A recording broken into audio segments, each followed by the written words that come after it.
আকাশবাণী শিলচর আজকের সকালের বিশেষ বিশেষ খবরগুলি হলো বিগত 5 বছরে শক্তিশালী ভারত গঠনের ভিত্তি তৈরি করার লক্ষ্যে বেশ কয়েকটি গুরুত্বপূর্ণ পরিবর্তন সাধিত হয়েছে বলে প্রধানমন্ত্রী নরেন্দ্র মোদীর সপ্তদশ লোকসভার অন্তিম অধিবেশনের শেষ দিনে মন্তব্য।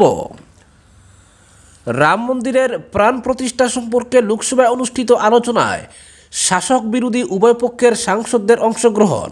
নাগরিকত্ব সংশোধনী আইন সম্পর্কে খুব শীঘ্রই বিজ্ঞপ্তি জারি করা হবে এবং আসন্ন লোকসভা নির্বাচনের আগেই এই আইন দেশে কার্যকর করা হবে বলে কেন্দ্রীয় স্বরাষ্ট্রমন্ত্রী অমিত শাহের প্রকাশ।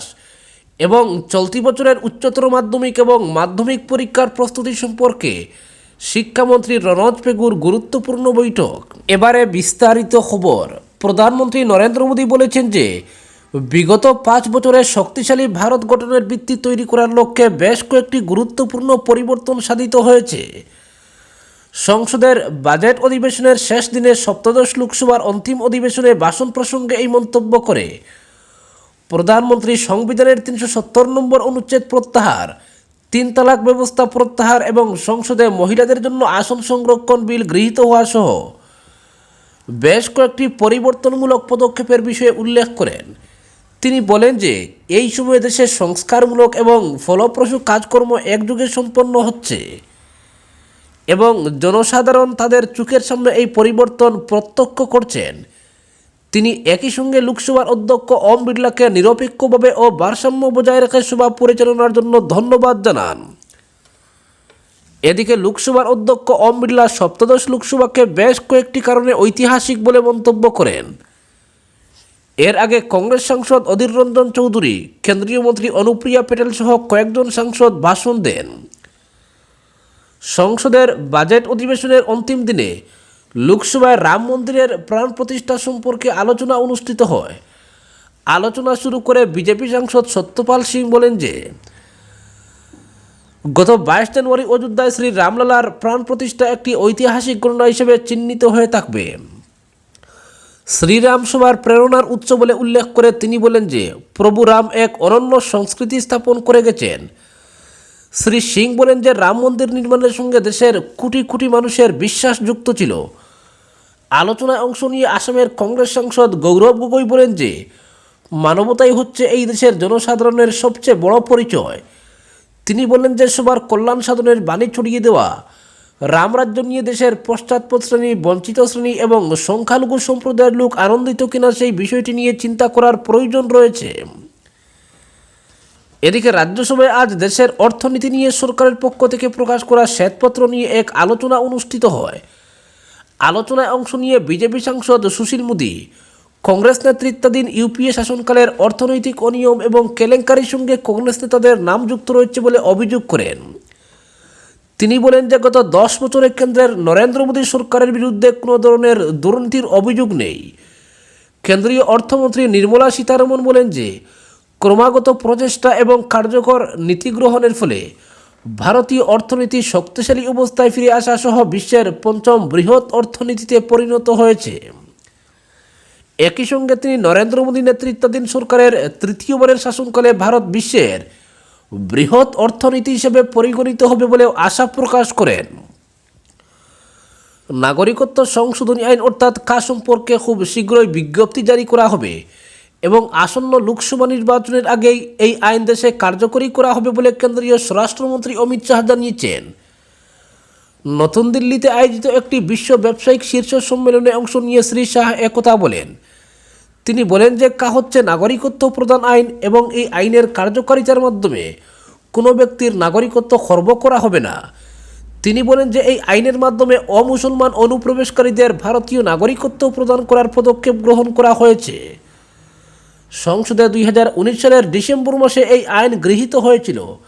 কেন্দ্রীয় স্বরাষ্ট্রমন্ত্রী আরও বলেন যে ভারতীয় ইতিহাসে আসন্ন লোকসভা নির্বাচনে প্রথমবারের মতো ভারতকে 2047 সালের মধ্যে একটি উন্নত দেশ হিসেবে গড়ে তোলার লক্ষ্যে প্রতিদ্বন্দ্বিতা অনুষ্ঠিত হবে।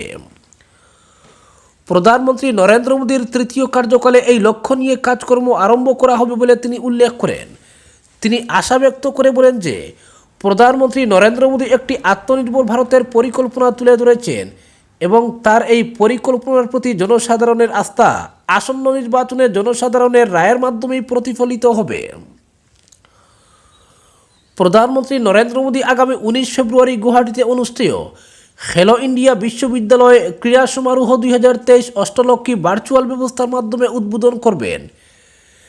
এই ক্রীড়া সমারোহে মোট 20টি শাখায় 4500 খেলোয়াড় অংশগ্রহণ করবে। 11 দিনব্যাপী এই সমারোহ রাজ্যের বিভিন্ন শহরের 18টি স্থানে অনুষ্ঠিত হবে। সমারোহের 16টি শাখার প্রতিযোগিতা গৌহাটিতে এবং বাকি 4টি শাখার প্রতিযোগিতা উত্তর পূর্বাঞ্চলের অন্য রাজ্যে অনুষ্ঠিত হবে। আগামী 29 ফেব্রুয়ারি এই সমারোহ সমাপ্ত হবে। আগামী সোমবার থেকে অনুষ্ঠেয় উচ্চতর মাধ্যমিক চূড়ান্ত পরীক্ষা এবং 16 ফেব্রুয়ারি থেকে অনুষ্ঠেয় মাধ্যমিক চূড়ান্ত পরীক্ষার প্রস্তুতি পর্যালোচনার উদ্দেশ্যে শিক্ষামন্ত্রী ডক্টর রনজ পেগু একটি গুরুত্বপূর্ণ বৈঠকে মিলিত হন। আসাম মাধ্যমিক শিক্ষা পরিষদ এবং আসাম উচ্চতর মাধ্যমিক শিক্ষা পরিষদের অধ্যক্ষ, শিক্ষা বিভাগের অন্যান্য আধিকারিক, জেলাসমূহের আয়ুক্ত এবং পুলিশ সুপার ছাড়াও বিদ্যালয় পরিদর্শকরা এই বৈঠকে উপস্থিত ছিলেন। বৈঠকে মন্ত্রী পরীক্ষা অনুষ্ঠিত করার জন্য গৃহীত বিভিন্ন ব্যবস্থা সম্পর্কে খোঁজখবর নেন। শ্রী পেগু সরকারি আধিকারিক সহ শিক্ষকদেরও নিষ্ঠা এবং অনুশাসন মেনে পরীক্ষা সম্পর্কিত সব কাজ নিষ্ঠার সঙ্গে সম্পূর্ণ করার নির্দেশ দেন। একই সঙ্গে তিনি এই ক্ষেত্রে অভিভাবকদেরও সহযোগিতা কামনা করেন। উল্লেখ্য যে রাজ্যের 876টি পরীক্ষা কেন্দ্রে 2,80,000-এর অধিক ছাত্রছাত্রী এবার মাধ্যমিক পরীক্ষায় অবতীর্ণ হবে।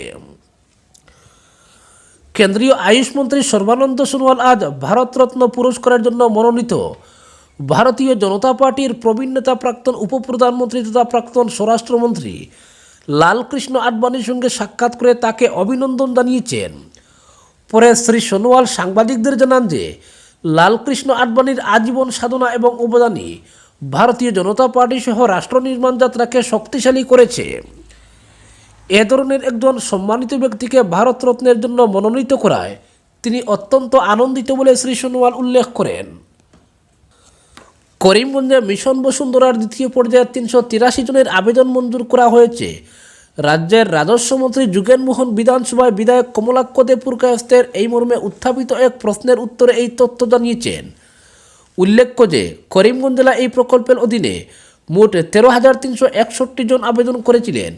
সমগ্র রাজ্যে মোট এই প্রকল্পের আওতায় মোট 13,39,605 জন আবেদন করেছিলেন।